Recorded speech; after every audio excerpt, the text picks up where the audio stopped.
So for people trying to really grow businesses in today's world, about the only thing you can say for sure is that things are really, really unpredictable. And there's such a dynamic environment in which businesses are operating in. Globalization, obviously, the globalization of markets and technology and resources and inputs and so on. But much more than that, the dynamism of the context of business, that we really have to think about the social and environmental aspects of a business in ways we never had to before, because the footprint of business and the footprint of our societies is not a sustainable footprint. The field of systems thinking has been around for a long time as a set of basic skills that can help people think together about complexity. I think that's the key to this. It's one thing to have some expert go off and do an analysis. Obviously, you read reports, you read studies that say, oh, wow, that's pretty important. But it's almost impossible to have that kind of information have any impact in an organization because it's just ideas, it's just information. The real key to any learning process is how people become more aware of the way they are currently seeing the world and gradually start to develop a more appropriate or more sophisticated or more interdependent and systemic way of seeing the world. The systems thinking tools that have evolved over the years, and especially the way they've evolved in education, have really become more and more sophisticated as participatory, model-building, thinking together tools.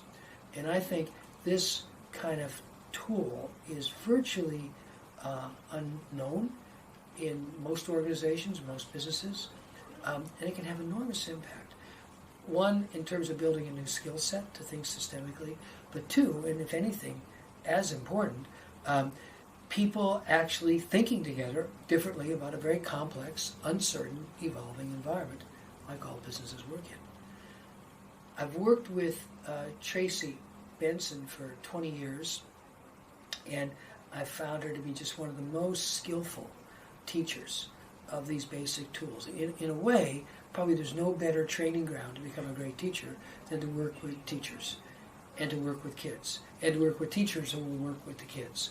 So by covering that whole gamut, she and a lot of the other master teachers in the education work, systems thinking applied in education, have become, if anything, amongst the best facilitators in any field.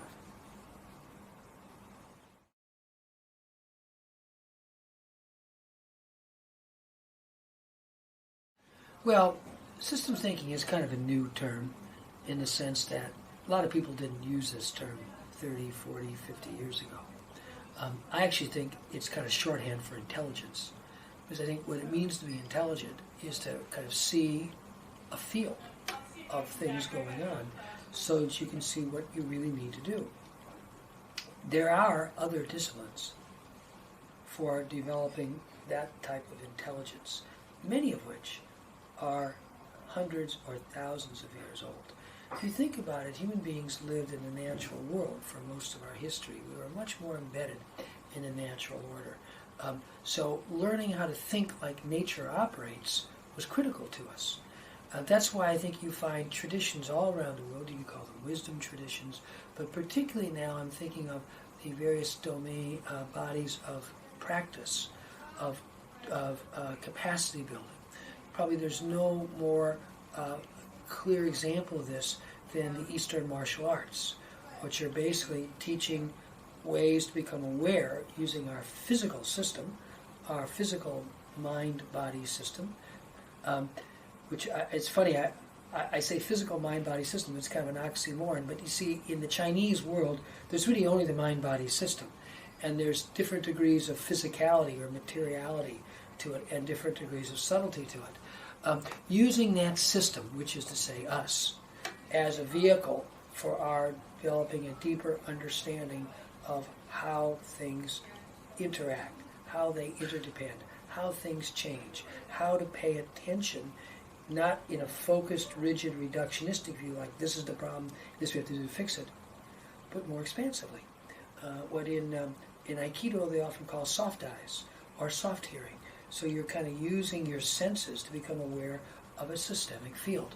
So I think integrating systems thinking tools that are focused on, you might say, the conceptual skills with mind-body practices, which are focused more on the embodied understanding of holism or systems awareness, or we often call it systems sensing, together really lay a foundation for true systems intelligence.